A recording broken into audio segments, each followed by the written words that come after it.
The call came from a taxi driver. At first, it sounded like nothing, just a strange fare. The driver said he picked up a man outside a train station shortly after midnight. The passenger was middle-aged, wearing a dark coat despite the summer heat. He gave an address across town and spent the entire ride staring out the window. No conversation, no phone, no small talk, just silence. When they arrived, the passenger handed over cash, stepped out, and walked toward an old brick apartment building.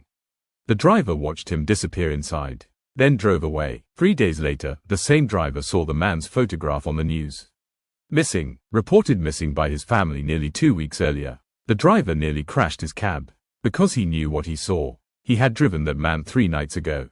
Police interviewed him immediately. He was certain. The clothing matched. The face matched. Everything matched. But investigators had a problem. The missing man couldn't have been in the taxi. His bank cards hadn't been used. His phone had been off. And according to phone records, he vanished 13 days before the ride.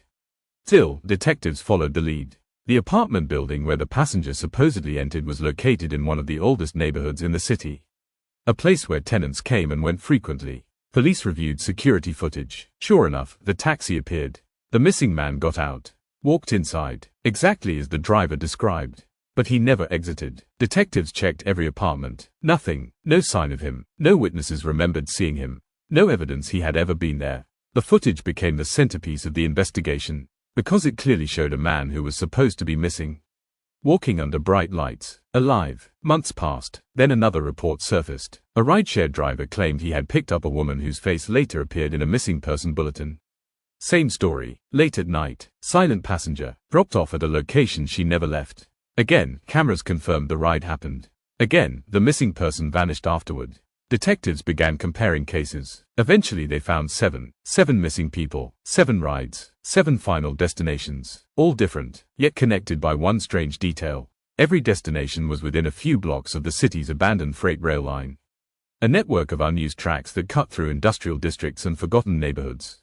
Investigators expanded the search. They interviewed former railway workers, property owners, security guards, anyone familiar with the area. A retired railroad employee finally mentioned something unusual. For years he had occasionally seen a figure walking the tracks after midnight. Always alone, always carrying a lantern. Nobody thought much of it. The rail line stretched for miles. People wandered there all the time. But detectives checked surveillance cameras near the tracks anyway. What they found changed the case. On multiple nights, missing persons appeared walking beside the rails. Not running, not struggling, just walking, following someone carrying a light. The figure stayed too far away for identification, always just beyond the camera's clarity. Search teams combed the rail corridor for weeks. Eventually they discovered remains scattered across several isolated sections of the route.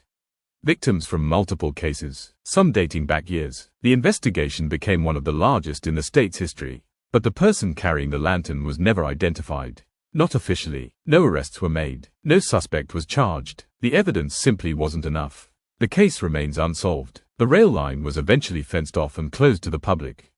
Most people avoid it now. Not because of ghost stories. Not because of urban legends. Because of the footage. The final footage. The one detectives never released publicly. According to investigators who viewed it, one camera captured a missing woman following the lantern through the darkness. Halfway across the frame, she suddenly stopped, turned around, and looked directly into the camera. For several seconds she stood completely still. As if realizing something, as if understanding where she was. Then she slowly turned back toward the light, and continued walking into the darkness. No one has ever seen her again.